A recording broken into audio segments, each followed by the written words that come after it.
Okay, you want me to start then? Why don't you go ahead, Chris? You can go ahead and start. Okay, I'm going to go back to my, hold on 1 second, because I changed something here in what I was looking at. Okay, I'm going to get that. I have to bring up my little folder, and then I've got to go to, we'll make that go away. I'm working on a laptop today, so it's always a little different when I've done that. Whoops. Whoa. Connie's here. Am I still there? Oh, I closed out my browser and I thought I lost you guys. No. We got Connie just came in, Jim Okay. and Mango. So we got a good group now, 8 people. Okay. Okay. Connie's wearing her red flannel shirt, so it must be cool at their house. Always cold. It can be hot outside, and the house keeps the cool. Yeah, I don't know why, but my air conditioner, actually, I just have a vent above the desk here, and I felt it cut on a while ago, and I thought, and I know it also adjusts for humidity and other things, and I thought, boy, I don't need air conditioning right now. It's, it's comfortable in here, so. Okay, I'm going to go ahead and then share my screen, and we'll get this thing going here, talking a little bit about some of the new things. And if anyone else, who's played around with it, sees something I'm missing or whatever, not talking about, then feel free to chime in, and we'll go from there. So Chris, before you start, just at some point when you get this some before and after pictures or whatever, I'll get to Jim. I'll just run through Jim's real quick, but maybe in a little while. Let's get into things. Yeah. Okay. So I'm gonna choose this first one. I'm gonna go to my develop. With my laptop, you can see I've pared down some of the choices because there's not enough real estate on a laptop for a lot of things. So, and I've got to figure out where to put you guys because I don't want that little window with people's pictures going up over my. No, actually, we see you pretty good. You see me pretty good. Okay, yeah. I had to move the window that has all of you on it because it was over my my toolbar there. So, and I'm going to. Okay. Does everybody see him pretty good? I do here. Okay. Yeah, this is about as full screen. I actually lowered the little film strip at the bottom so that we get a little more real estate for the image here. This is a shot I took up in Alaska, and you can tell it was a while ago, 2008. But also I was shooting JPEG at that time. I looked at this and I thought, why did I shoot JPEG? Well, I guess back then I hadn't really caught on to shooting in RAW or something. So anyway. I'm going to use this as an example just because it's a good way to show. Sometimes you look at a picture out of the camera and you've loaded down or uploaded it to Lightroom and you go, oh, that's not very good. All this automatic stuff doesn't always work. But it's definitely salvageable and you can do some stuff. And we're going to play with the masking tool in due course.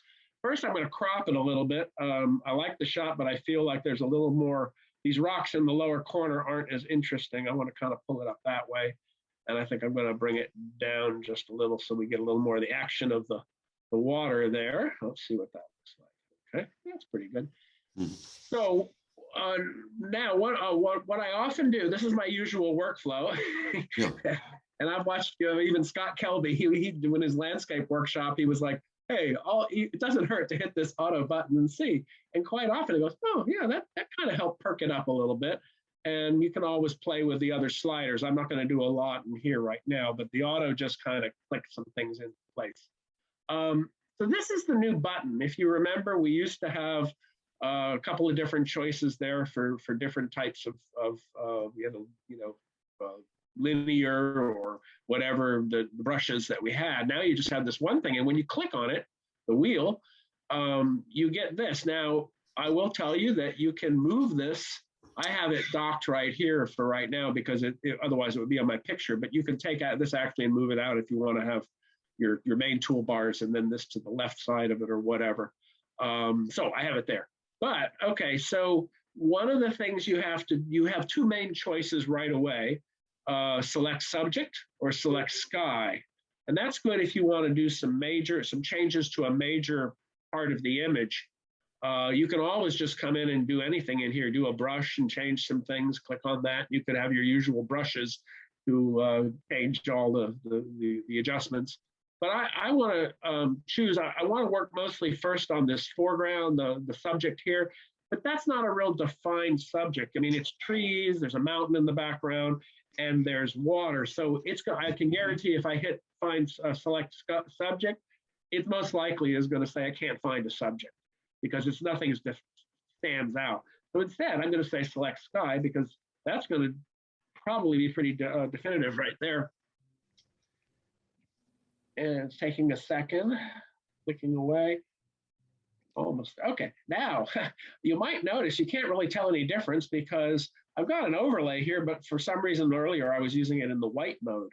So I'm going to click on that color box and I'm going to say, let's make it red, or it's kind of red color. It's just an overlay. Yeah, right. It's the overlay, but there's times you want to do different things. Just like, for instance, I'll give you an example.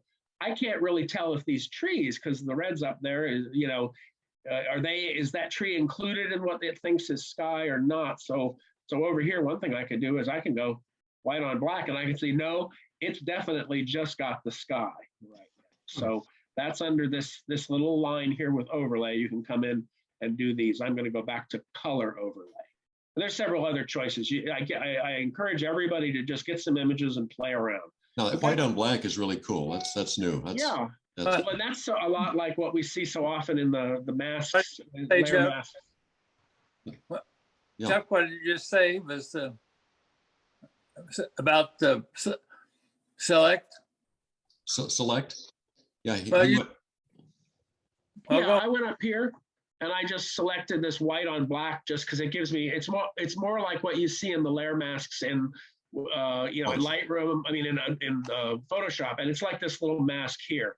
So that was my only point, was you can choose different ways to see the overlay. You can choose different colors. If you click on this box, sometimes red isn't good. Sometimes you probably wouldn't want blue for sky because it would match the sky. Green might work, but anyway, so I chose red there. And you'll notice the overlay, you can click it and say, don't turn the overlay off, turn it on. If you leave it on, as soon as you go over to your adjustments, it's going to disappear. So as soon as I clicked on exposure, for instance, it disappeared. I'm gonna play around to make the sky a little more dramatic. I'm gonna take the dehaze and kick it up a little. I might take the exposure down a little. Oh, that's a little too much. You don't want to go overboard with these things. And then maybe I'll change the highlights. That will also kind of adjust I want to get the drama in those clouds a little bit. Let's take one thing I've noticed with dehaze is quite often it'll change exposure. It'll make it lighter or darker. So you have to kind of watch that. Sometimes it'll go real blue on you too. It'll turn real blue on you too sometimes. But that temperature slider is sometimes easier to get if you want some blue. You don't have to. Yeah. You could say, well, I know there's a little blue up in there. Oh, I hit the, but that's a little too much, obviously. Yeah. But and another thing I don't think a lot of people realize is you can click in this box and just use your up down keys, and usually, see, it's changing it by one there, just kind of playing with it. So you can click up in this if you just highlight the box there and just kind of play with it. I do that sometimes when I want to do a micro adjustment. Hey, Chris, just a question on you have those adjustments there. I don't see the HSL sliders as one of your options. You don't have that as an option, do you? No, you don't, and I kind of wish it did. Because sometimes I end up having to go back into Lightroom, just the general tools, and then change something there like saturation for one color band. I think a lot of times for sky adjustments, the HSL sliders work really well for blue. Yeah, they do. That's my secret weapon a lot of times. That's okay. Okay, I was just wondering. That's not there, right? Yeah. Okay, so I kind of like the sky. It's and you can see this little thing is indicating that there's a mask here. Up in this area. And by the way, you can rename these. I mean, this one, because we chose sky, it renamed that sky. But for instance, if you did a mask of a subject and you wanted to call it, it's a picture of Tom standing there or something, you can always rename your masks and your different selections. You just come over here and you can come and rename and stuff like that. So you can duplicate it, all hide, delete the mask and all that. I want to now work, because I like the sky, I'm going to go back here and I'm going to create a new mask, and I'm going to select the sky again. It's going to take a second. And the reason I'm doing this is, again, I can't really tell it to select the subject, so you might as well select the sky and then come in here to mask 2, sky 1, and I'm going to invert it. And now, as you can see, now you want to rename it, right? Yeah, now would be a good, right. So you could come in here and you can say, well, I'm going to rename this, let's call it foreground. And I'm sorry, I'm typing a little slow. I'm not as good on my laptop has a really small flat keyboard. That's an important little trick you did there. I mean, you select the sky, then invert it, and you get the foreground. Yeah, and I've named it that so I don't confuse it sky 1, sky 2, because it's no longer a sky. It's an inverted sky. But anyway, at least you can see this, that, okay, so he's done some stuff here. Well, now I'm going to come in and I want to pop the exposure a little bit higher because it's a little dark in there. And I think I'm going to take the highlights down because that might help. They're getting a little washout. And again, you know, retouching subjective. Everybody might go a different route or in a different order. But I think it's just you just get what's pleasing to your eye. And I'll say sometimes also, if I was doing this for, say, on Facebook or Instagram, I usually try and make colors even pop a little more because it's a small image quite often that people are viewing. We'll take the shadows up a little bit. And I often like when I have water like this, even though there's some blur in the water, I play with clarity a little bit. It'll sometimes pop where the rocks in the water are there, you know, kind of in there, you know, too much. And even you could brush that in too at some point too, right? Yeah, you could do that if you didn't want to affect the trees. Right. But I'm not going to do a whole lot in here because of, you know, to be honest, it's come a long way from where it was. Oh, you need to give me some more vibrance. Come on. Yeah, I was going to come down and look at they're in a different order, you know, so it throws you off a little bit. We don't even have vibrance in here. No, there's saturation there, yeah. Yeah, saturation. I can bring saturation up a little. It's a little, you know, it's fall. You don't want to make it look like another planet or something. No, that's good. Anyway, and then I'm gonna kind of say done here and just see what it looks like. That takes away that brush panel. And I mean, overall, everybody might have a different way of approaching this, but if you look at the original, yeah, that would, you know, a lot of times when we first started shooting, I think a lot of us were like, oh, I'm just going to delete that picture. It's no good. But, you know, you bring it up and it goes, whoop, you know, and it might be a little much on some of the stat. You could always come in now if you wanted to change something like, you know, maybe lower the saturation a little bit, then raise the vibrance, which, you know, could affect it. You know, I just don't like to go overboard, make things look like outer space. Yeah. And that's pretty cool. Yeah. And again, if you can't define your subject but you can define the sky, then it's a good time to do sky and invert it, and then it'll have what's not in the sky. Mm-hmm. So I'm going to come down here. We're going to talk about another one here. Okay, this is one I talked about the other day. One of these, I think these guys, the bravest guys, because I would never be flying, you know, 50 feet over the water at about 100 miles an hour. And this was very cold. This was in Cape Town, South Africa. So they got that cold Atlantic current there.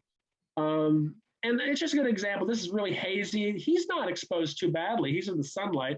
But this is shot with a 400 millimeter lens. So, you know, that's Table Mountain and Cape Town in the background. So, first thing I'm going to do is I'm going to come in, like we did. I'm going to crop it up here. And I want to get that white. I find that white building a little distracting there. So I'm going to come up there. But then I'm also going to come down there and bring the bottom up. So I'm really kind of cropping in quite a bit as if I'd had like a 800 millimeter lens or something. But I kind of like that. He's sort of getting in the thirds here and that kind of thing. And I noticed my horizon line, this ocean goes downhill. So we need to kind of correct a lot of these things. You just sort of look at and go, oh yeah, that makes sense. Let's look at that and see if that's better. If any of you guys have questions as we go along, please. Yeah. Oh, sure. Now here's an obvious thing. I could have cropped it a little tighter, but I'm going to use the little healing brush because I'm going to make it bigger because, as you notice, that's a big spot on my dust spot on my sensor. And I'm just going to go like, I find I'm going to get right on it. I find the healing brush in Lightroom is good for this kind of stuff. Chuck and I were talking yesterday, but it's not good for some corrections that would be better done in Photoshop. Yeah, you're right. So, yeah, it's just, I find it's a real general tool. Whereas in Photoshop, I could go in and I could take all these lines out and it would match up perfectly with whatever the background is. Whereas here, you never know. Yeah. Okay, so more about Lightroom here. So we're going to look at this and we're going to do the auto just because I think it's worth doing. Just a second. Yeah, that popped it up nicely. You look at him, he's exposed really well. And as much as we've cropped in, it's pretty sharp, it's not blown up full size, but it's on the screen here. And it looks pretty good, but this background is still awfully bluish, hazed out. So I'm going to see what I can do here. And so this is the reverse of the last shot, because I'm going to come in here on the masking tool and I'm going to say, well, let's select the subject. And it's going to think for a second. That's a scary thought, the computer's thinking, but it's that's what AI is doing to us. So it's coming around. Boom. Wow, that's a pretty good mask. And what I'm going to do here is use my Control plus to kind of come in a little bit, and then I'll use my Shift and drag it down. I want to be able to bring him up because that's sort of the focus of what we're doing. Now you'll notice in this surfboard, I've noticed this a couple times, the shadow areas of a subject sometimes won't mask well. And I think it just, it's so dark in here, that's almost a full black. So it doesn't think that's part of all the tones, even though he's got black up here. I don't quite understand why, but it's maybe the shadow, it didn't take it. So I'm going to be filling that in, but I want to work on that background first. So if I was to use the brush and try and add this to this one, I haven't figured out a way that then I can invert the whole thing. There may be a way to do it, but when I tried it, it ended up only inverting the brush work I did on the surfboard. So, so just a question, Chris. If you went up to where it says mask 1, are there little dots there on dots? Does that say invert there? No, it doesn't. No, it doesn't. Invert, that's where I would think it would, right? Yeah, invert is always going to be under your subject, because mask is just telling it I want to make a mask. Yeah. And what do you want to make a mask of? Well, we want to make a mask of the subject. So then you come in here and I'm going to invert it. But if you just again question, where it says mask 1, it says subject. If you wanted to add that dark spot, then you would add to that mask using like a brush or something. Yeah. But then, but what I found is if I then want to invert and work on the background, it's almost like that brushing of the surfboard is a different layer, if that's the right term. So I haven't found a way to compress them like you would in Photoshop, so you can move all the layers. Well, that's why I was thinking you could go up to where it says mask 1 and do both of them. Okay, let's go on. So, well, what Chris, I found, Chris, what I found is if you invert it first, then you can do the add subtract. Well, yeah. That's what I'm doing here. I've inverted it, and as you can see, well, in red. Hey, let's go look at it again in black on white, because it's a little hard to see here. Yeah, you can tell his surfboard is not included in this mask of the subject. So I want to work on that a little bit and put the color overlay in. And I'm going to blow it up just a little more so I'm getting more of that surfboard. Bear with me. And go up. And we're going to use the Shift key here. And now I'm going to, I've inverted, so it's the background. In other words, it thinks this is part of the background. It obviously thinks he's not part of the background. So I'm going to use the subtract brush, and I'm going to make it a little bigger. Let's see, yeah, using the bracket key, the right bracket key is a good way. And I've got a fairly good feather, because you want that. This is where you want to paint in here, and I'm just going to go along here, because that feather will help define your edge. If you go much over that, I'll go back a little bit there. It's not perfect, but I'm showing you, if I was working on it really for a portfolio piece, I'd spend a little more time. Not that you guys aren't important. No, we're not worried. I'm just gonna I'm just kind of coming in. It's almost like spray painting and kind of working there. So another clarification for me, Chris, I guess the brush doesn't have an edge detect feature on it then. You know, No, just a question. I don't know that it I does. don't see an edge detect like we do. Because if it did, it would be a little Yeah, slower. it would give you a perfect line. And again, I see auto mask and I see invert, but I don't see anything for edge detect. And I know that's what you usually do in Photoshop. Yeah. But we'll just kind of work with it. I mean, it's gonna. No, that's okay. You know, that's. And again, if I was blowing this up bigger and really working, now I did notice, for instance, I'm going to make my brush real small for a second here, and I'm going to get right in here because that little thin thing is not included for some reason. Didn't include that. Okay. And again, you just kind of fine tune it. And this is where, again, once again, maybe the red isn't the right choice because he has red on his surfboard. So what if I go to just to double check that I've got my reds there. I'm going to just click on green. And you can see, yeah, I got to come in here. I wish they made that little X a little bigger on that box. It's hard to find sometimes. Okay, it's close enough for what we're doing here. And then I'm going to go back here to my Control or Command minus, and that'll come down there. So because you'll notice when you're in the brush mode, you don't have the zoom slider. I kind of wish the zoom slider was there. I'm having to, and I don't mind doing keyboard shortcuts, but sometimes I just double click on the zoom slider and it goes right back to where I want it to be. Okay, so why did I do that? Well, I wanted to work on the background here, and I'm going to say, well, first of all, let's take it down a little bit in exposure. It's a little bright, and this is definitely a good place to try dehaze.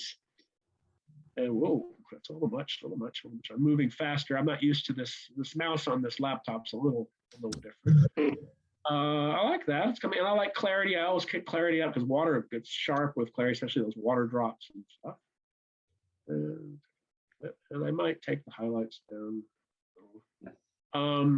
It's awfully blue in the background, and this water actually in this section where we were on this body of water, it can be pretty green when it's a blue green. So I'm going to actually I'm going to warm it up a little, and I'm taking some. My goal is to find a pleasing difference here where this is at least dehazed a little bit, and then the water also is a little truer to color from what I remember it. I'm actually going to take dehaze up just a little bit more. Yeah. Okay. And yeah, let's look. I'm going to take exposure down just a tad. Ooh. Like I said, this mouse is a little funny for me. It's a Microsoft. This is one that it's an ARC mouse, and you can push it flat to put it in a carry bag, and so it's kind of a funky mouse compared to my other one.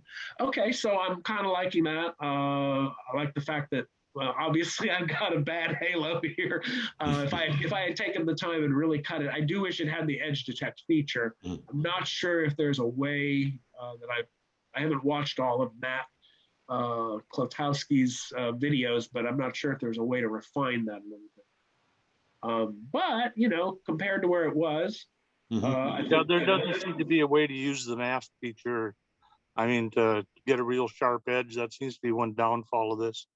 Yeah, and like I said, I think. Oh, that was hi Jim. I can't Hello, see. I can't yeah. see the windows with everybody on. But that is one of the things that I think, with every program that comes out, they're probably already working on the next set of upgrades. Edge detect will be in there. Yeah, I'm sure. Yeah, that, and I think also the ability to maybe move it to something else. But eventually, if they do a version of that where you can change the background out. I got an update. But okay, so that's an example of that. I hope that was clear. And okay, let's move on to another one. Here's one. We're going to try a different tool on this one. Okay. Oh, go away there. I'm going to my brush thing, and I'm going to. That Austin Healey is my favorite car of all time. That is. My daughter always jokes about that every time I see an Austin Healey. It is nice. Well, this was actually shot down in Australia. We were staying. My wife had a project with that as a shell refinery at that point down there. And we were there, gosh, 2 months or so. It was rough, I'll tell you. And anyway, but this town Geelong, the pier is off on the left there, and it's kind of they've rebuilt it to what it looked like, I guess, 100 years ago. So it has these really interesting towers and stuff on it, a lighthouse. And then there's this dock. But when they had this car show, it's like, this is the ideal lighting. I mean, yeah, sun would have been nice, but this is, if you look at the reflections in the car, this is how a car is shot in a showroom or in a studio. They'll put white flats up above it and reflect lights into it. So you get these nice clean lines and clean reflections in there. So anyway, what we're going to do here, first thing, of course, I'm going to play around a little bit crop. And I can tell the horizon line's crooked, so that. And I'm going to pull this. I don't need that much space on that side. I'm going to pull it up a little. Everybody, obviously, everyone would do it differently, but that's okay. And I'm going to leave, I like that one tower there. In the cars, well, let's move it back. We'll kind of tighten it.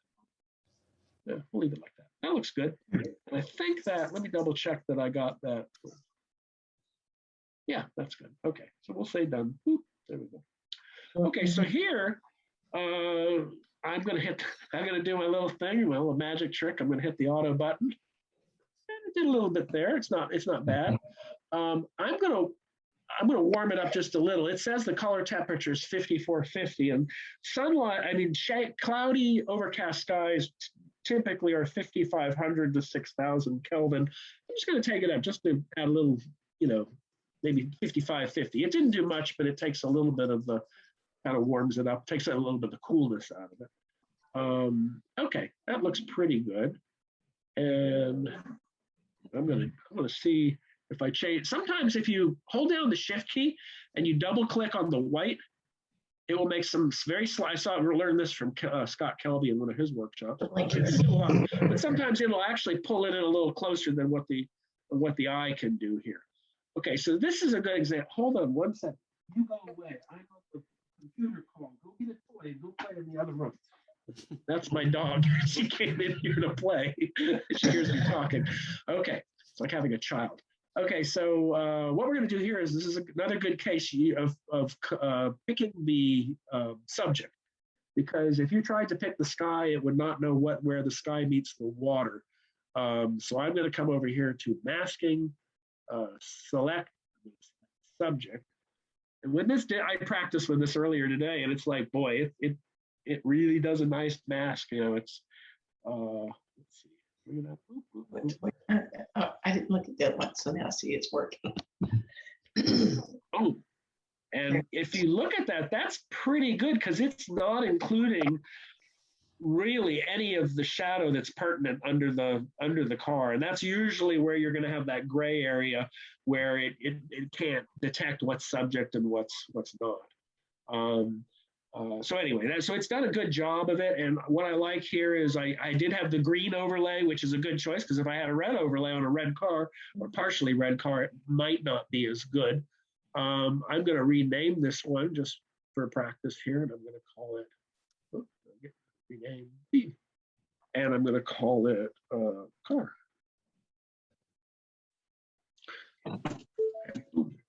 Okay, so that way we just know. And I'm going to come in here and play with the car a little bit. I'm going to, let's see, the first thing I'm going to do is I'm going to bring up I like clarity on reflections and things, so I'm going to tighten it up a little bit on the clarity. I'm going to, Clarity does a really great job with getting reflections on water and cars and stuff. Yeah, it really brings it out. It kind of crisps things up a little bit. I'm going to take up the shadows. Not that they're bad, but I just want to increase around the tires and that area there. Again, this shot is pretty good out of the camera, other than it was crooked, and it's because the lighting is good, or is neutral. It's not like hard lighting for the camera to automatically do. And I did shoot this originally as a raw file, so I think I have a little more control. I'm going to take the exposure down just a little bit, and highlights down a little, so that might help with that. Okay, so now that's looking pretty good here.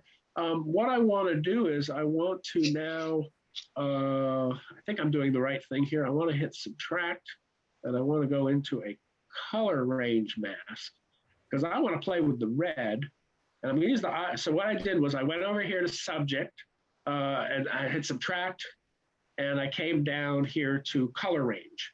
And that gives you the little eyedropper, and you can say, well, let's pick this color. Am I doing this right or not? I did this before, and I did it the wrong way. See up above, it says color range. You've got red, and then you can change the refine up there. Yeah, just trying to see if I did it right in that right order. Yeah, okay.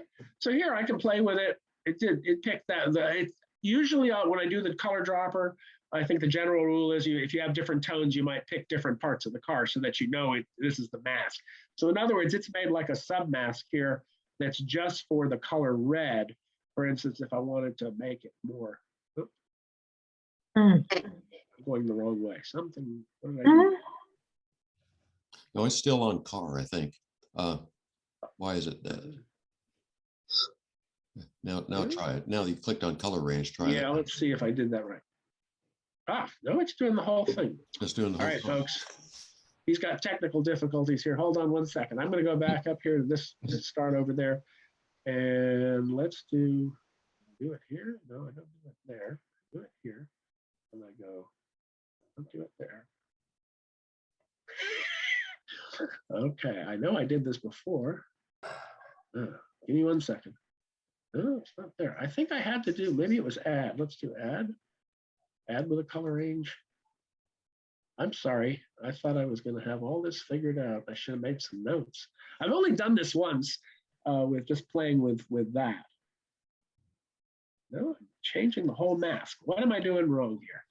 I want to create a whole new mask. In other words, you already have mask one.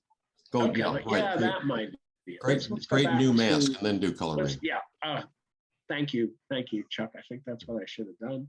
Yeah, let's do a color range. Hello. No, Well, you did luminance. Yeah. Oh, I'm sorry. My fault. I'm using a very small little brush here. Okay, so I'm going to go up here. Whole new mask. Yeah, there Mask, and I'm going to do color range. All right. There you go. I think that'll do it. Yeah. There you go. All in here. Make sure I get all these different tones of everything. Okay. Tones into All it. right. Okay, so then I'm going to come in just as an example, and I'm going to say, well, change the color in that a little bit. Well, brighten it up, actually. I want to make it more like a candy apple red. Yeah. And I'm going to increase the saturation a little bit here. Take that up. And sorry about that. I got mixed up on which level to be on. I'm going to lower the highlights just a little bit. And sometimes you just got to experiment with some sliders and see what they do. You can change the whole color too, can't you? Just I'm being bad. I'm not sure why. Tint doesn't seem to ever do anything, and I don't know if tint's not. The hue might do it. Yeah, maybe if I did the hue slider. Yes. We can make it kind of a maroon. Ooh, There that you one go. would not sell very well, I don't think. But it's an example here. It gives you an idea of you could make some major changes. Now, okay, so we really need to do something. We've done enough. We've messed that shot up enough. So let's go ahead and do a new mask, and let's select the subject again. Give it a second. Like I said, I'm no expert, but I'm learning as I go on a lot of this stuff. And so I'm selecting the subject. It's coming around. It'll do it in a second here. It's the laptops. Okay, and I'm going to invert this subject. So now it's, ooh, yeah, the car is really floating there. And now I want to play around a little bit here with the exposure. What I want to first do is I'm going to take the highlights down a little bit and the exposure maybe up here. Oh, just a little bit. And let's take up the dehaze. We'll make the sky a little darker in the background there. That's a little too much. I'm kind of overdoing some of these just to sort of show you what you can do. And maybe we'll take the too much. Let's do it all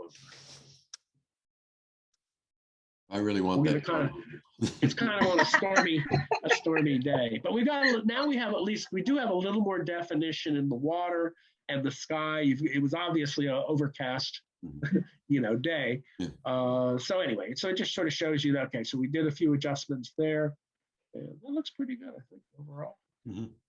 Take that out. And so that's out. Here's an example, just as we mentioned it. I'm going to take that. Oh, sorry, I went too far down. I'm going to zoom in a little bit here. I wish, this is where we mentioned earlier, I wish Lightroom had a better healing brush, because I'm going to hit the healing brush here. And as you can tell, I'm not even on the whole thing. It's going to do a lousy job. So this is where you take it. You don't do this. You say, move into Photoshop, and then you can come in with like the clone stamp, or their healing brush, I think, is a lot more accurate. But anyway, so that's. You can move your circle, Chris. Chris, just move the circle over to the water that's blurred. Yeah. Even then, it ain't going to work that much. It's not with that when you're that close to a line. If it was something out in here, in a gray area, but I messed with this earlier. Okay.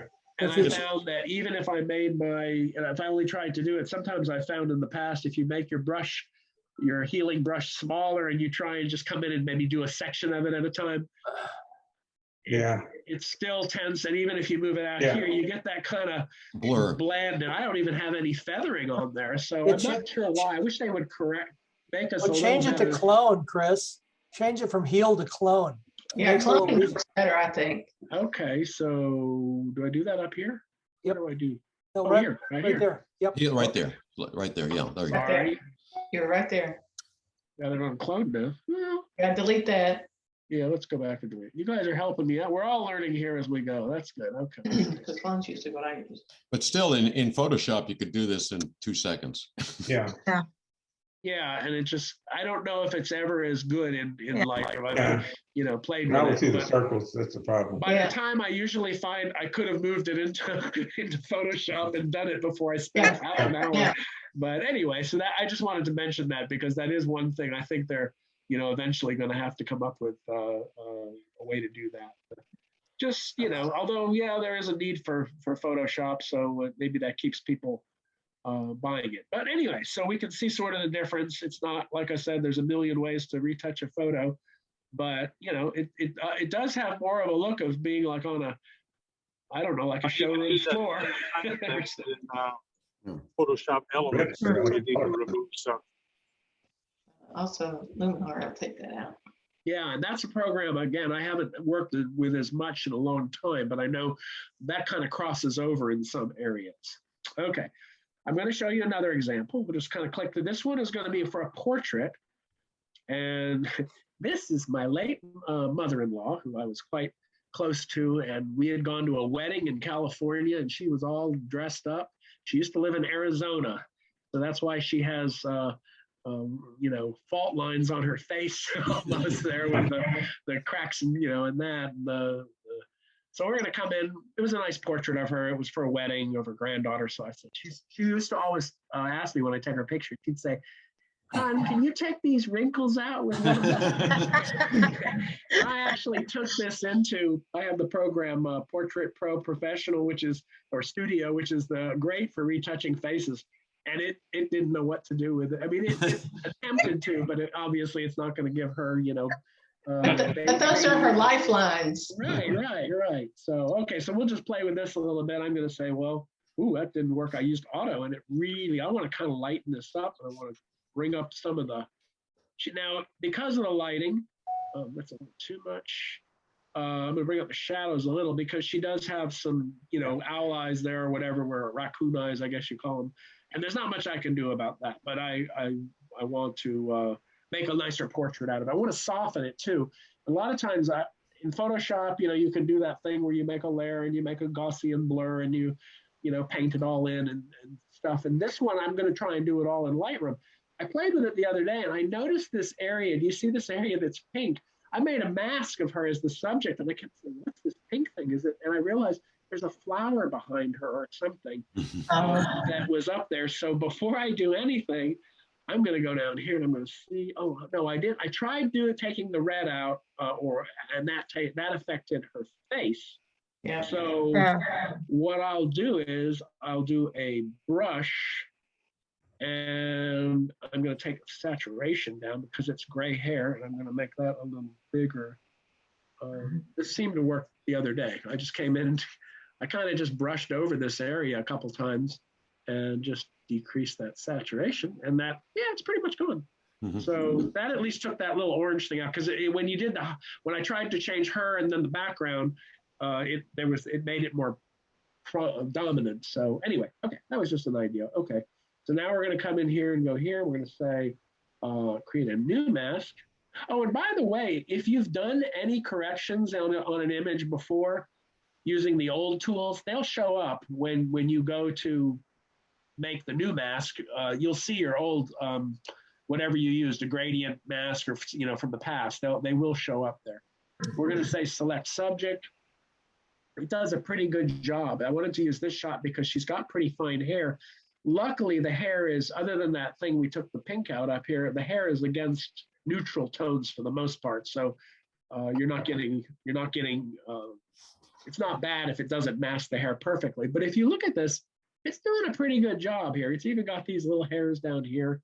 And, it's done a nice job there. So what I want to do here is I want to play, one of the things you can do is to reverse clarity a little bit. It's really nice for wrinkles, and also reserve texture, because she's got a lot of texture in her face. Pull that down a little bit. And it just kind of gives a little, you could take, maybe dehaze it a little. I don't know. I think that might go a little too far. Yeah, it's a little too far. It's gotten a little lighter, so I'm going to pull this down just a little bit. That's too much. It's one of those things you got to fine tune it and find a happy medium there. Okay. And overall, she's still got the wrinkles, but it's softened a lot of that, which is nice. Now I'm going to do the same thing we did before. I'm going to select her. It can't select the sky here, but I'm going to tell it, make a mask of the subject again, and then reverse it, invert it. Takes a second. It works pretty fast on most computers, but I must have something running in the background here a little bit. And then we're going to go here. We're going to say invert. Yeah, there.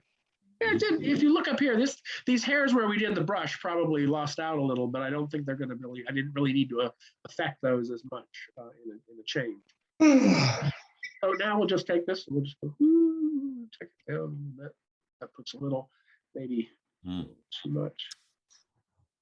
And maybe we'll also make that drop off a little more, so it's not quite so sharp. That down. And if you could, I wonder if you soften it by blurring it, reverse the, I don't know, give it more bokeh. Yeah, I don't think you can take it too far. Maybe highlights might. No. Well, I was wondering if you went down to sharpen and unsharpened it. But you don't have to. This one's already got good bokeh. Yeah, I was wondering if that's possible. Yeah. No, and again, this is one of those things where I think you almost have to. I tried to pull up a variety of images so I could sort of see. Well, it does this for portrait. It does this for a car. I've got one for architecture. So you see, okay, we've taken it, and even just getting to the that was a big improvement. But then when you bring it up to here, this version she would like. Yeah, that's nice. And that's what's important, because that's your client sometimes, All right, I've got one last one here I want to just show you. And this because architecture is something we often are all doing and stuff. And okay, here it goes. This was in Fredericksburg. This is the Catholic church, which is almost impossible to get a decent shot of the steeple because of all the power lines in front of it on the street. So I went in the back parking lot, and I just thought, I like the converging lines and the angles. I know it's not straight, but it's just kind of a fun shot with everything kind of going that way. So I'm going to hit auto and see what happens. I'm not even going to crop it. I think it's okay. Nice. That perked it up a little. It's not bad. But let's see if we can just maybe play with it a little more. It's another example. We're going to say select sky, because it might do, let's try select subject. It might do select subject. I did select sky first before because the sky's so evident. Well, buildings like this, you have nice rocky stuff. Clarity works good on it sometimes, and with the rocks in the building. So. No, see, it did select, it thinks that's the subject, but to me, the whole building is. So Yeah, I'm right. gonna go back here and I'm gonna say instead, I want to do a mask and I want to, hello. Oh, there it is. I'm gonna select the sky this time. Let's see what Invert from there. it does. Yeah.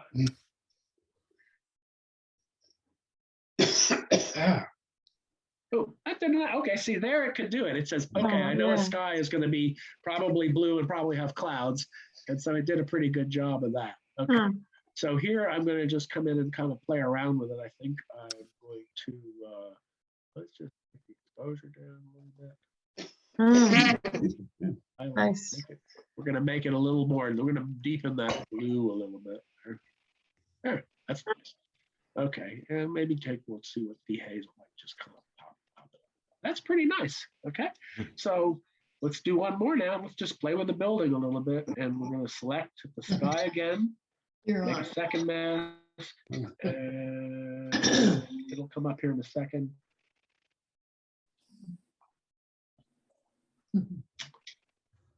Okay, and then we're just going to come in here to subject, sky 1, mask 2, and we're going to invert it. And there you go. Now it it recognized that this is the subject here we want to play with. And here I want to come in, I'm going to look at I want to take the exposure up just a tad, brighten that brick. It was sunrise lighting, I think, when I shot it, just after sunrise. And I'm going to take clarity up because it's going to sharpen the bricks and make, I don't know, kind of, we'll take the shadows up just in the windows. I'm a big texture fan. I think texture does a lot for brick and stone. No. Okay, actually, that's a good idea. I'm going to lower it about halfway and I'll bring up texture. Yeah, it is. And it's interesting if you take an image sometime and watch the histogram, up in this corner. I usually have it turned off if I don't need to look at it. And it's really interesting. When you play with the texture slider, it'll do one thing. And when you play with the clarity, it adjusts it in a different way. And sometimes you think they're the same, but they're not. So yeah, you could just come in, maybe crank it up, make that's it. Hey Chris, why not play a little bit with the dehaze at this point? You could, although it's not really haze. I think you have to have it's not really haze. But yeah, if you wanted to really make it, that may be right. It makes it dark, and we like that too. Yeah, dehaze will affect the exposure a lot more. Whenever I do dehaze, I end up, the next tool I use is exposure usually. If we wanted to make it a little warmer, we could come up here and just kind of tweak it a little bit there. Hey Chris. Yeah. Can you take the texture and go like from one end to the other so we can see the difference between not a lot and a whole lot? Just so we know. I'm going to move texture to the right, and it's going to watch that histogram, and then we're going to go. It takes a second. Let's see. Can you do a zoom in, Chris? I don't know how to do zoom in. Is that Control Plus or not? Oh, on just Yeah, on go the 200%, Chris. They're just going to plus Control plus. Yeah. He's already at. Oh, I'm sorry. I thought you meant you wanted to zoom in on the histogram. No, I wanted to zoom in on the picture just so we get more easily see the texture. Yeah. Gotcha. I'm sorry. Okay. Yeah. Okay. What we have here is a failure to communicate. Okay. Oh wow. Okay, so that's all the way out. Yeah. And it does soften it. Yeah, it softens the brick. I think I had it at about interesting. 17. 17 was your and number. Clarity will really make a difference. If you pull clarity, it does the whole overall thing. And I find that, probably, I don't want to make it look like a grungy shot, but just kind of like that. I misunderstood. I thought you wanted me to zoom. I know some people on YouTube have something on their computer where they can zoom in on the screen there. Okay. So thank you. That's helpful. Yeah, okay, so what I'm just gonna, oops, sorry, I went down, have my little menus pop up at the bottom. Okay, so that to me, it didn't need a lot, but it just kind of, we've suddenly taken a shot and done a lot with it. And like in anything we do in retouching, unless it's your goal to make it look like it's from another planet, don't go overboard. People go, "Whoa, was that on Venus or Mars?" You know. So anyway, so those are some examples there. Now, while we're on this, I'm just going to mention that they included here some new presets. And they come up here. These are all new that are in, because I don't have any of on my other computer, I have lots of additional presets I've purchased over the years and gotten free and stuff. You used to just have pretty much these basic default and color creative black and white and portraits. And now you have various ones here you could use. I'll be honest, some of them, when you get into some like the vintage or the some of the cinematic ones, to me, they're like, you know, I remember in the 60s when your film looked like that, you know, a couple of months after you got it back from the lab because everything had faded. So, you know, you can kind of click through these and see. Sometimes it's interesting to try the different ones that are in there. They have landscape ones. You know, I think it's always good to, you know, sort of cycle through. Sometimes I'll find, especially if it's image that I don't really think I can do much with, I'll sometimes find that, you know, boy, I salvaged it by doing something with it there. And the other ones are the black and whites, which if you're thinking about doing, you know, some of the black and white stuff, it's kind of, you get some good choices. So those are worth experimenting with. Yeah, they included some new black and whites down here. So anyway, those, yeah, oops. I guess I just clicked on one. Yeah, that's landscape. That's kind of nice. So yeah, they're and they're always a starting point. That's the other thing. You know, I know some people say, well, why would you buy what someone else did? Well, you might like the look, but you might tweak it a little bit to be your look. So then you can always save it as your own personal, you know, preset that you created. They even have an infrared. I don't think the infrared, I don't know if they do much here. You sort of have to have the right subject to switch to infrared. So anyway, just some thoughts there. That's actually kind of nice. I kind of like that. Yeah, that's cool. So, okay, well, those were my my selections there of the 5 images, and I'm gonna go ahead and unshare my screen. Let's see, I do that up here. Stop share. There we go. Good, I appreciate it. That was super good. Is Jim still there? I don't. He's muted. If he is, he may want to. Hey, Jim, yeah, I'm still there. Do you have your stuff? Hello? I'm here. Yeah. Do you have anything you want to show, or? I guess not. Well, he was highlighted there for a minute, but he's not there now. Yeah, I don't know. He's not coming through. I think his Well, I don't know if anyone uses AT&T for internet, but in the front of Kingwood, AT&T was not working today. I couldn't even make a phone call this morning. Or halfway through at Town Center, it's not working either. No. Yeah. My wife actually Googled it and it said outage in Kingwood. Well, no. Well, I'm actually on the way to a Boy Scout event over in Fredericksburg, so I'm trying to use my phone so I can basically see pictures. Oh, nice. Oh, Okay. Well, we want you to pay attention to driving there. Yeah, don't. You be careful, Jim. I do have your slides. You want me to go through them? Yeah, put the slides up. I can't, obviously I knew I was gonna be traveling. I couldn't do it interactive. So what I did is I put together a little slideshow of some pictures that I'd taken when I was in Romania and Bulgaria and North Macedonia. And obviously when you are traveling, you don't get really a choice of what the sun is going to do or what the weather is. So what I did was I found this very useful, especially in going through and doing skies. So you can see in this case, it's a part of a Islamic church. And you can see the sky on the left is what was originally in the picture.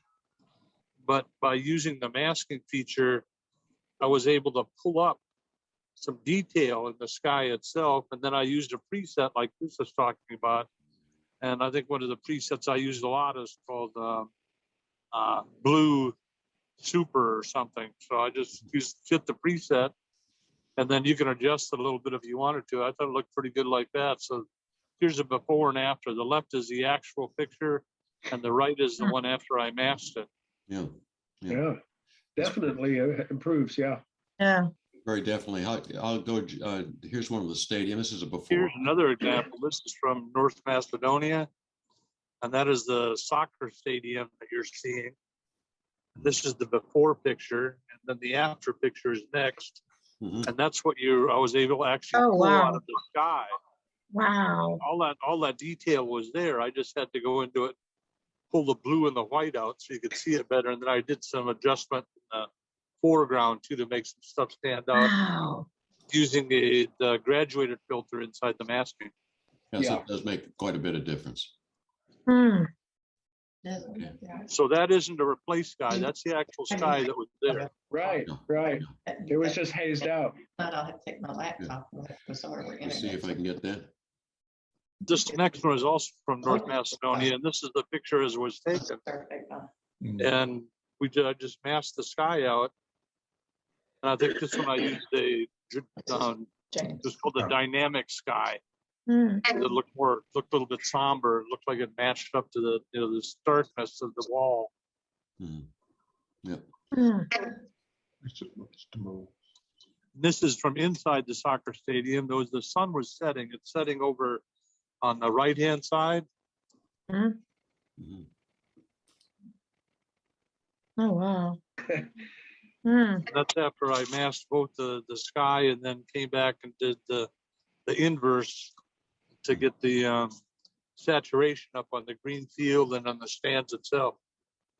It makes me think you're like in a spaceship, and that's out. You're because of the way the curve of the stadium. It looks like you're looking a bubble almost. It does look like a bubble. Yeah. The odd thing was that it was the Austrian girls female team, which is ranked 21 in the world, versus the North Macedonian team, which is ranked 236, I think. So the game wasn't real close, and there were only about 200 or 300 people that were allowed in one little section. So the rest of the arena, as you can see, there's nobody sitting in it. Oh yeah. Hmm. Okay, let me get down here. For some reason, my clicker's slow. There it goes. Okay. Now this is a picture of their parliament buildings, and I thought they're kind of interesting. But what I did on this one is a little bit different. I selected the red, and once that was selected, I boosted it, and then went back, inverted it, and then desaturated everything else. Oh, so you So just the rest would become selected more like a colors. black and white Yeah. photograph. Yeah. That is cool. Yeah. Which that really helped with the reflections. Were you in a bus or something? Yeah, that's through Yeah. a bus window. Yeah, that takes all the reflections out. That's a great idea. I did go into I used Photoshop Elements to get rid of all that. Oh, okay. Yeah, yeah. Okay. But I it see. beefs it up. It definitely makes it stand out more. Yeah. So otherwise, it was kind of a dud picture, I thought. Okay. Here's another one here. Okay, this next one was from North Macedonia also, and the picture just didn't pull out what I actually was seeing with my eyes. Mhm. So what I did is went into it and masked off the foreground. Okay. And got the green that was originally back in there into the picture. Wow. I didn't mess with the sky. There's actually no data up in the sky in this one. Yeah. I chose not to go into it, just throw another sky into it. So, but that was it was odd because that was that green when I took the picture, and neither my raw or my JPEG that green when I looked at it. He's got an outage in Kingwood. We already know. Okay. He may have lost him Just there. So if we get it there, okay. This again is a lake in North Macedonia, and for some reason they really like that tree. You see how Yeah. they've actually bulkheaded it off and everything. There was no explanation of why or anything. This is again something where I, use the mask to define the foreground and also define the background a little bit more, and then also use the I think the haze filter on it. Get more definition of the Yeah. picture. This is just kind of interesting camper parked in the middle of nowhere along the lake shore, but once Mhm. it made it a little bit more dynamic. Yeah. Nope. Okay, there we go. And again, there was nothing Beer really thing. in the sky to pull out of this one, and I chose not to. This is a brewery in Bulgaria. They That's a made beer. that- I've never had Bulgarian beer before. That, but It was really good. They're pretty big cans, that's all I gotta say. And they obviously made their grain elevators look like a six-pack. So, yeah, that's clever. but that again is the sky. It's just got the colors pulled out. Yeah. Okay. Let me go back. In Bulgaria again. Yeah. Okay. And that was I thought the picture was interesting, but the sky again, you had to take what that was there when you took a picture of it. But when you actually masked it and put and emphasized the blue and the white, then you get this from it.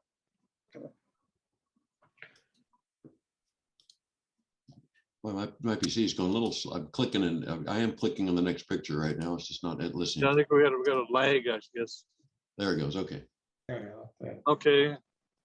On this picture, it's surrounded. The city is surrounded by like 6 hills. There are 3 of them there, but obviously the day wasn't real conducive for taking photographs. But I think I used the masking and a graduated filter and a bunch of work on it to get this picture from it. Yeah, it pops a lot more. Yeah, you can see the town, but the other one was dark. Yeah. Love that building. That's cool. Mine is, yeah. And this was one of my favorite. It's Bulgaria again. And on this one, I did have to substitute another sky. There wasn't enough in the sky to do anything with. So I did substitute a sky into it, but then I used the masking to actually give the sky kind of a green tint. So it emphasized the copper that was in the roofs of the church. Neat looking church. It's like the green sky before a big thunderstorm. Yeah, to try to pull that out a little bit. Yeah. But then sometimes there's just not enough data to do anything with. So in the picture on the left is what's there, and there was nothing in there to pull out. So I had no choice but to substitute the sky behind. Yeah. At least there. But the same way, the cloud helps. And you're doing that through Photoshop, Jim? I did that actually in Photoshop Elements. Okay. There's the same thing. There's no data in the sky. Yeah. So I just grabbed the building, threw another sky behind. So it doesn't always work. And for this to work, for masking to work, you really have to have some data there.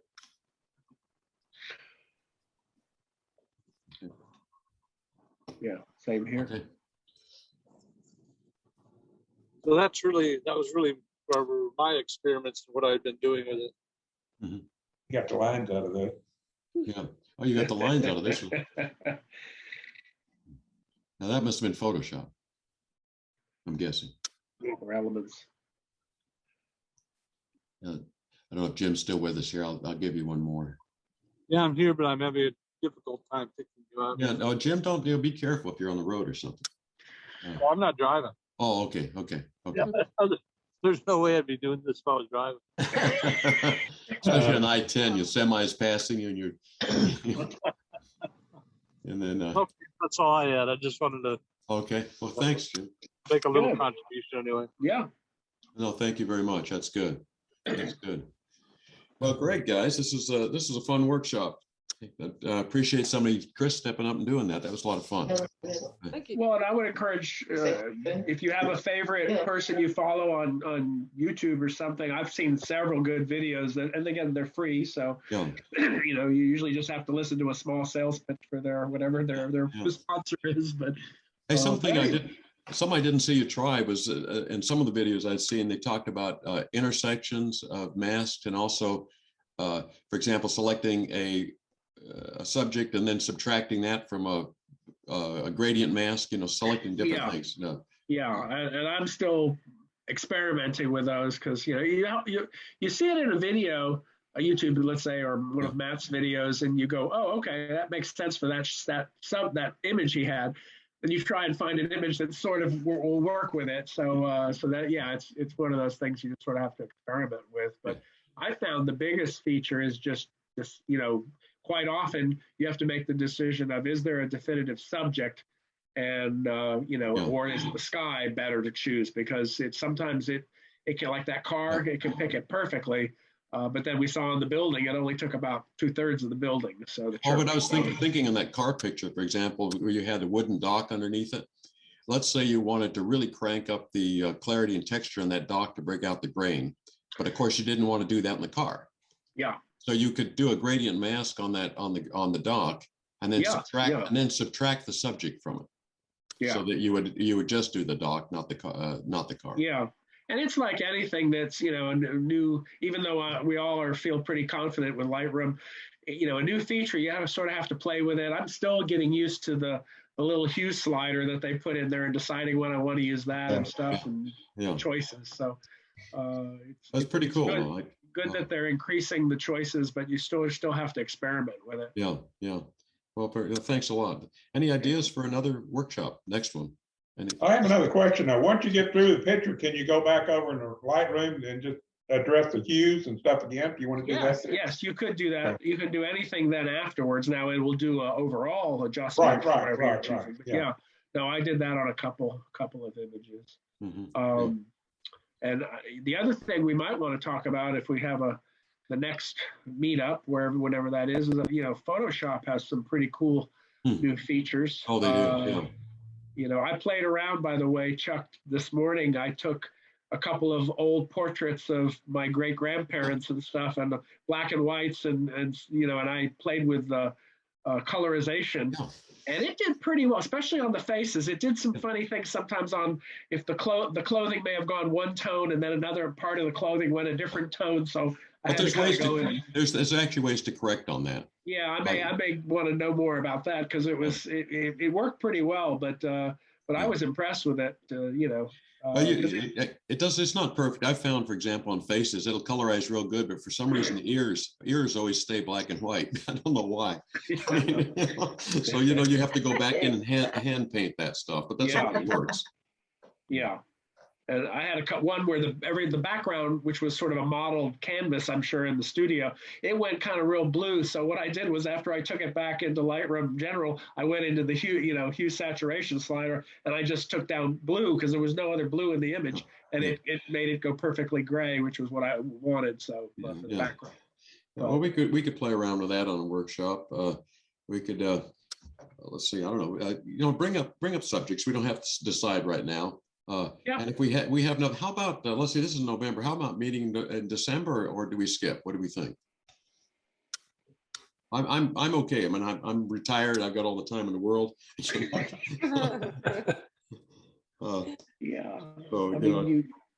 let's see when I'll is be out of town December, but not everybody. December the 16th would be the third. Yeah. Oh, that starts to get close, doesn't it? For Christmas. Well, 9 days. Yeah. Well, what do you think? It's fine with me anytime, or do we skip ahead to January?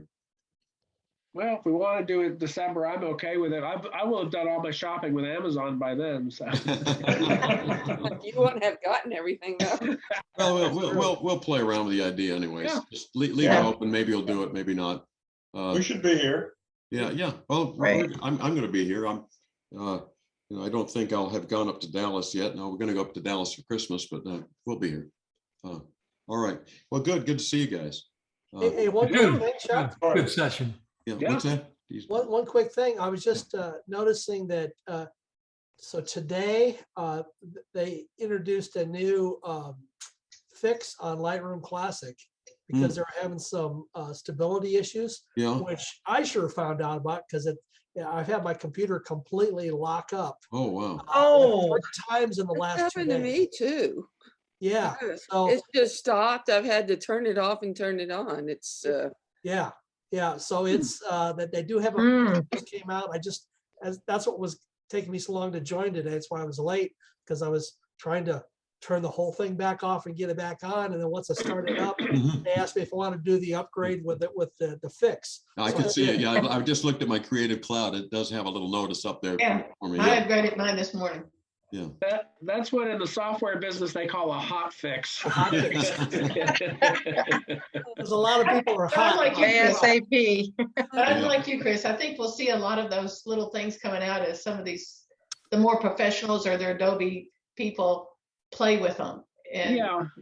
And I agree with Chuck, though. I think some things they don't want to give up on people having Lightroom, and Photoshop. So they may include some, or they may just say, well, you get Photoshop and you can do more with that. Yeah. For some of these. Yeah. So, but they're all. I like the idea. Chuck and I were talking about it, that we've got 3 pretty solid. If you consider On1, Luminar, even Topaz, they're all coming out with new features, and pretty soon the people at Adobe go, well, we've got to add that to our, how are we going to solve this problem? Otherwise they're going to lose customers. Yeah.